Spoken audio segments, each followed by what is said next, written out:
Começando agora neste canal mais um quadro que se chama Giro Global, em que eu vou trazer para você várias notícias que me chamaram a atenção, principalmente na semana, principalmente no último mês, sobre investimentos globais e sobre o que está acontecendo nos mercados de maneira geral. Esse tipo de conteúdo serve para trazer atualizações, principalmente sobre fundos passivos, para você não perder o seu tempo precisando analisar os seus investimentos, mas lhe mantendo informado para você saber o que está acontecendo, trazendo inclusive notícias de novos produtos, novos fundos de investimento, para você poder compor a sua carteira de uma maneira mais estruturada. Se você não me conhece ainda, meu nome é Otávio Paranhos, eu sou analista de valores imobiliários e neste canal trago justamente para você conteúdo sobre investimentos globais, como estruturar uma carteira de aposentadoria, investindo em renda fixa e variável, principalmente no exterior. E se você ainda não me segue no Instagram, pode me seguir por lá, é otavio.paranhos. Todos os dias respondo perguntas por lá e também aqui pelo YouTube. Mas antes eu aviso para você, agora dia 18, quinta-feira, às 20 horas de Brasília, ocorrerá um evento que você pode se cadastrar aqui embaixo, em que eu mostro a minha metodologia e a metodologia que eu utilizo com os meus mais de 1.300 alunos sobre como estruturar uma carteira de aposentadoria global. Esse evento também irá abrir as vagas do curso Investimentos Globais, que é o meu curso mais completo, para que você possa estar mais próximo comigo, para que você possa estar comigo de maneira contínua ao longo do ano com as nossas lives da comunidade, além das lives, as mentorias, de conteúdo propriamente dito da sua turma, em que você vai estar numa sala fechada comigo, podendo perguntar o que você quiser sobre conteúdo, e depois nas lives da comunidade ao longo de todo o ano, fora o conteúdo propriamente dito, as nossas carteiras, tanto europeias em euro, europeias em dólar, americana, brasileira, adaptada conforme a sua necessidade pessoal. Então não perde a oportunidade, é gratuito, é online, basta você se inscrever aqui embaixo. Então vamos direto para o conteúdo. A primeira notícia que me chamou a atenção é novamente uma atualização aqui dentro do site do ETF.com, em que ele sinaliza o quê? Que os ETFs, os fundos negociados em bolsa de Bitcoin, de criptomoedas nos Estados Unidos, porque no Brasil já existem, ainda não foram lançados e agora eles deram mais uma data. Isso aí eles sempre vão empurrando com a barriga e agora eles disseram que talvez isso aí seja analisado e aprovado no segundo trimestre de 2024, tá? Obviamente existe um grande otimismo com o ETF de Bitcoin, por quê? Porque obviamente os grandes investidores, os investidores institucionais, os fundos de pensão,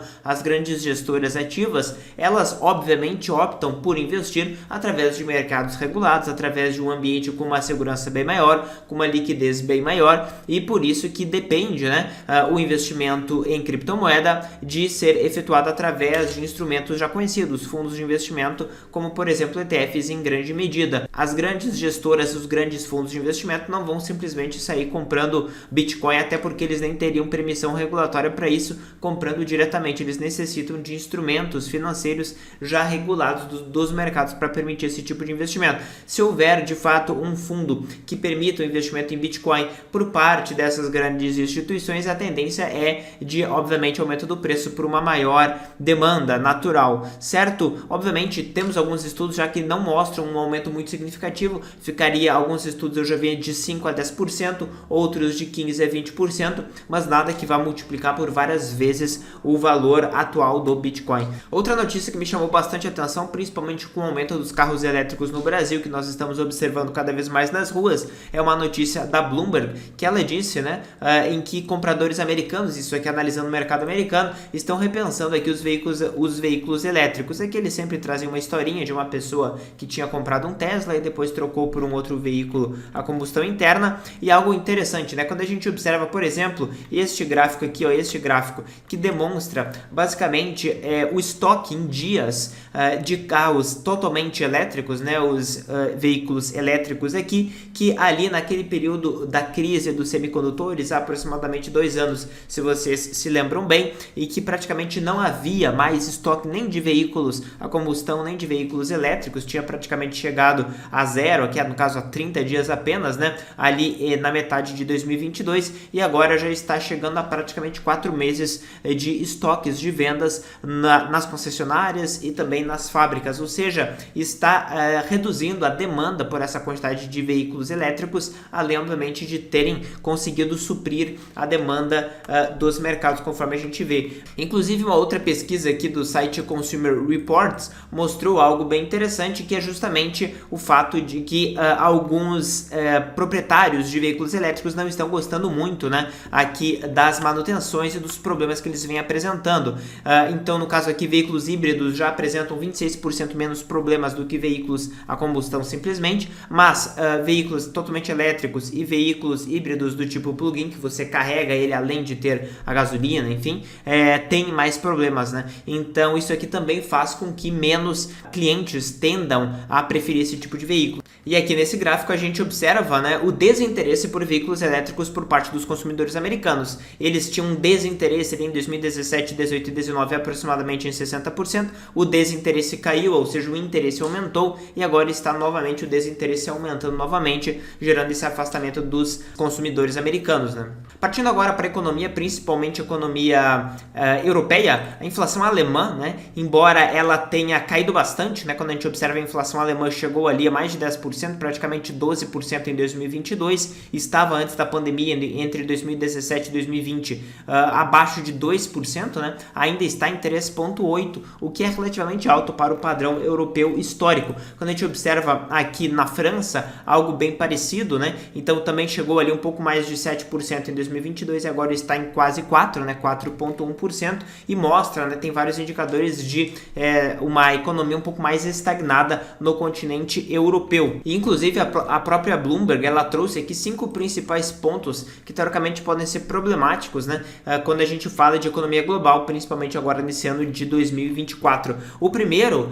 a primeira questão, o grande problema, né, que eles trouxeram é a questão da capitulação, entre aspas, do consumidor americano, mostrando alguns indicadores de maior fraqueza da economia. Toda aquela história de que poderia haver uma recessão americana e tal, até agora não se mostrou verdade. A economia americana está bem resiliente, mas já tem apresentado alguns indicadores de maior enfraquecimento, que é natural, considerando aumentos de juros, etc, né? Então aqui quando a gente observa reivindicações iniciais de desemprego nos Estados Unidos, esse desemprego teoricamente ele tem caído, o que mostra uma resiliência, mas ainda assim as últimas projeções do Fed apresentam, né, uma taxa de desemprego para que ela suba, né, além do que ela está hoje, para 4,1. 4,1 ainda assim é uma taxa de praticamente pleno emprego, é basicamente o giro natural da economia, mas nós já temos dúvidas sobre essa questão, principalmente, né, quando a gente vai trabalhar com a questão imobiliária americana, que já gerou uma redução bem drástica, né, da demanda por imóveis nos Estados Unidos. A queda de demanda por esses imóveis pode ser observada também aqui, de 2007 até agora 2023 e 2024. O número de milhões de casas ou imóveis vendidos nos Estados Unidos caiu de 7 aproximadamente em 2021 e 2022 para agora aproximadamente 4,5, tá? Isso aí é abaixo de todo o histórico ali dos últimos 15 anos praticamente. Obviamente houve períodos na história em que houve essa demanda menor, mas nos últimos 15 anos é um dos momentos mais fracos, inclusive mais fraco do que o próprio período da crise do subprime americano. Outro grande medo para a economia global é a questão da crise imobiliária, agora não só americana, mas agora chinesa, né? Então, eu já fiz um vídeo recente sobre a questão da economia chinesa, que está enfraquecendo, e principalmente as restrições do governo chinês em relação às incorporadoras para que elas colocassem de fato o pé no freio com lançamentos, né, em que teoricamente não haveria compradores, né, e também um redirecionamento da economia para que ela não fique tão dependente do setor imobiliário. Quando a gente observa em metros quadrados, né, o número de volume de imóveis vendidos na China caiu praticamente metade, né, de 2021 para agora, de mais de 1,5 bilhão de metros quadrados para agora 850 milhões de metros quadrados, e apartamentos concluídos, né, também aqui a quantidade de construções que foram finalizadas estavam ali aproximadamente 1,1 bilhão de metros quadrados, agora para apenas 650, ou seja, também praticamente metade. Então também essa tendência de resfriamento bem forte na China. Além disso, o que ele chamou aqui de retardário europeu, né, pela tradução, é a questão da maior lentidão da economia europeia de maneira geral. E aqui a gente vê o índice, né, de expectativas de negócio, no caso na Alemanha, com 9 mil empresas. Eles fizeram pesquisas e de fato observam uma tendência geral de queda aqui nos últimos 2 ou 3 anos. E também o último ponto importante é a questão da saída do Japão das taxas negativas. O que isso aqui quer dizer, né? Nos últimos anos, praticamente nos últimos 15 anos, o Japão manteve taxas de juros muito próximas a zero. Isso fez com que os consumidores, né, e os próprios investidores, os poupadores japoneses, pegassem o seu capital e mandassem para fora. Basicamente, isso daí fez com que